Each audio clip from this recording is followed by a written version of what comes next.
आज से हम लोग विद्यालय प्रबंधन एवं नेतृत्व बुक के बारे में और उससे रिलेटेड ऑब्जेक्टिव क्वेश्चन देखेंगे।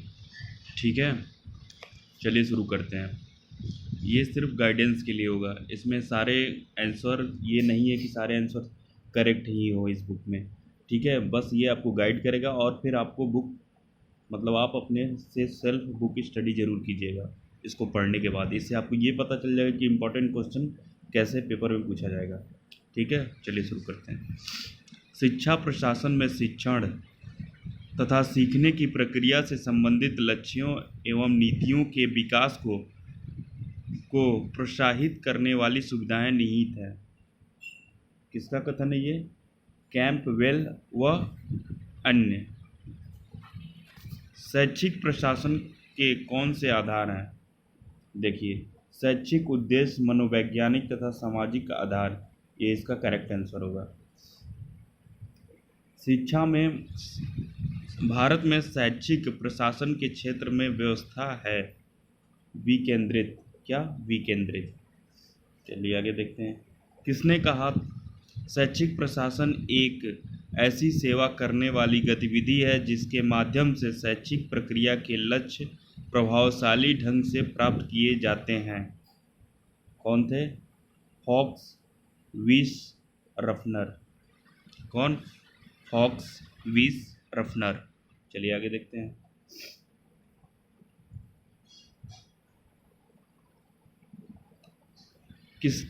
किसके अनुसार शैक्षिक प्रशासन उपयुक्त बालकों को उपयुक्त शिक्षकों के द्वारा उपयुक्त शिक्षा प्राप्त करने के योग्य बनाना है, जिससे वे उपलब्ध आर्थिक साधनों का उपयोग करके अपने प्रशिक्षण से सर्वोत्तम को प्राप्त करने में समर्थ हो सकें। अपने प्रशिक्षण से सर्वोत्तम को प्राप्त करने में समर्थ हो सकें। ग्राहम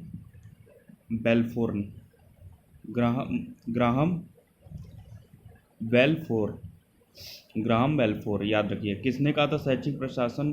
देखिए, किसके अनुसार शैक्षिक प्रशासन उपयुक्त बालकों को उपयुक्त शिक्षकों के द्वारा उपयुक्त शिक्षा प्राप्त करने के योग्य बनाना, जिससे वे उपलब्ध आर्थिक साधनों का उपयोग करके अपने प्रशिक्षण से सर्वोत्तम को प्राप्त करने में समर्थ हो सकें। चलिए आगे देखते हैं। वैज्ञानिक प्रबंधन सिद्धांत के जन्मदाता फ्रेडरिक टेलर थे। प्रशासन प्रक्रिया सिद्धांत का जन्मदाता किसे माना जाता है? हेनरी फियोल को। किसको? हेनरी फियोल को। प्रशासन के नौकरशाही सिद्धांत के प्रतिपादक मैक्स वेबर और मर्टन। चलिए आगे देखते हैं। किसके मूल्यांकन संगठन के लिए ही नहीं व्यक्तिगत विकास के लिए भी आवश्यक है? स्टीफन एम कोरी। किसके अनुसार विद्यालय प्रबंधन विद्यमान शैक्षिक संस्थान एवं प्रणाली के संगठन तथा प्रशासन का सैद्धांतिक एवं व्यवहारिक रूपण है? जी टेरी पेज और जे वी थॉमसन। जे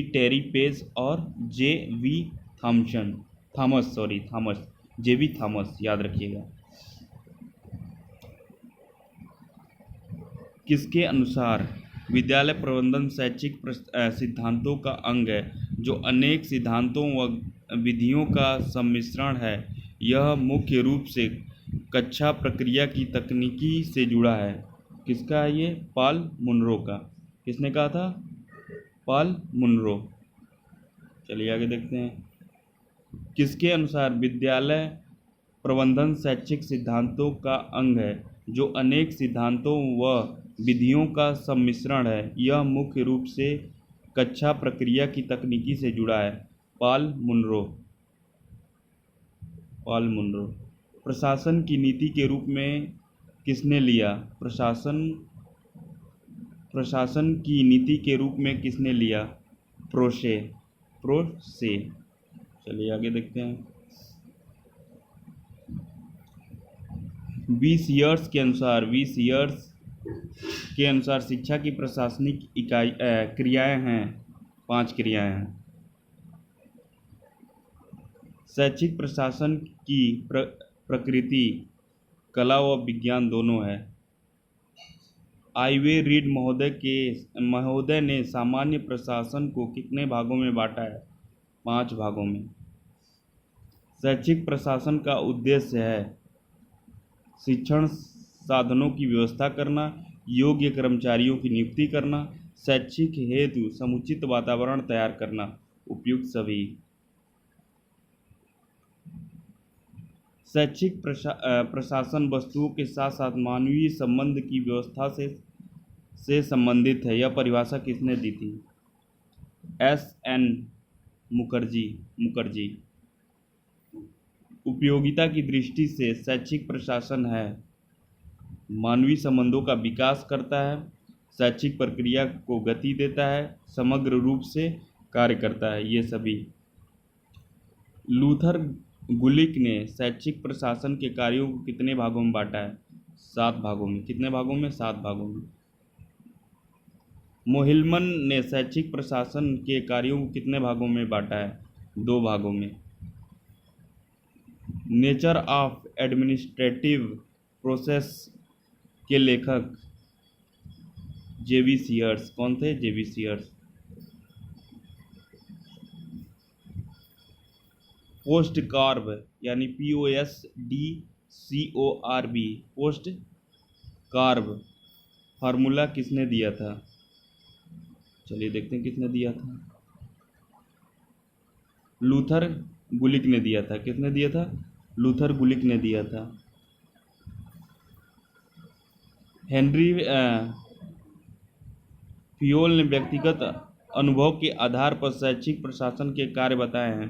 5 बताए हैं। पोस्ट कार्ब में C का अर्थ है कोऑर्डिनेटिंग।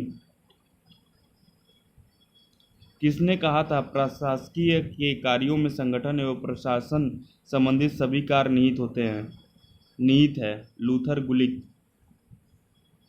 किसने कहा मूलतः शैक्षिक प्रशासन का उद्देश्य यह है कि शिक्षकों छात्रों को ऐसी परिस्थितियों में एक साथ लाया जाए जिससे कि शिक्षा के उद्देश्य अधिक सफलतापूर्वक प्राप्त हो सके? कैंडल। किसने? कैंडल। किसने कहा था प्रत्येक प्रशासनिक निर्णय तथा प्रत्येक कार्य शैक्षिक आवश्यकताओं के अनुरूप लेना अत्यंत आवश्यक है? J.B. सीयर्स। एजुकेशनल एडमिनिस्ट्रेशन के लेखक ग्राहम बेलफोर। किसने कहा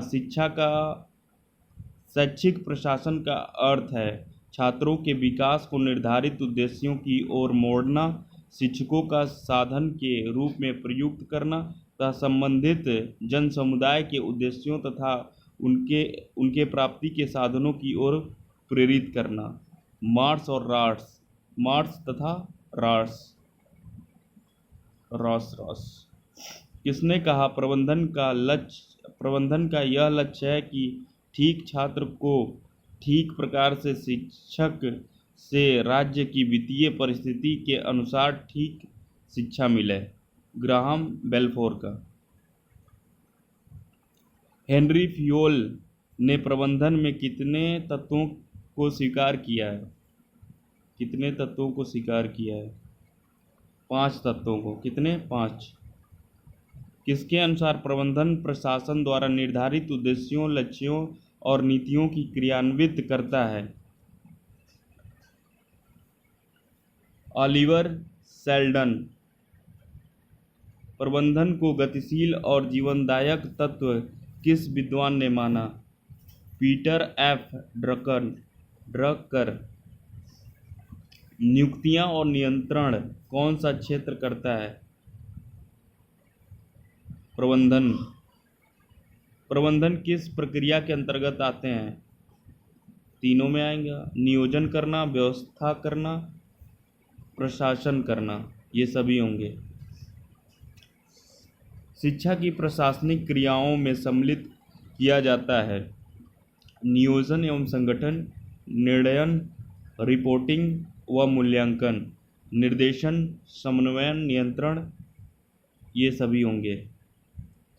द स्टडी ऑफ एडमिनिस्ट्रेशन नामक पुस्तक का प्रकाशन हुआ था 1987 में। द स्टडी ऑफ एडमिनिस्ट्रेशन का प्रकाशन किसने किया था?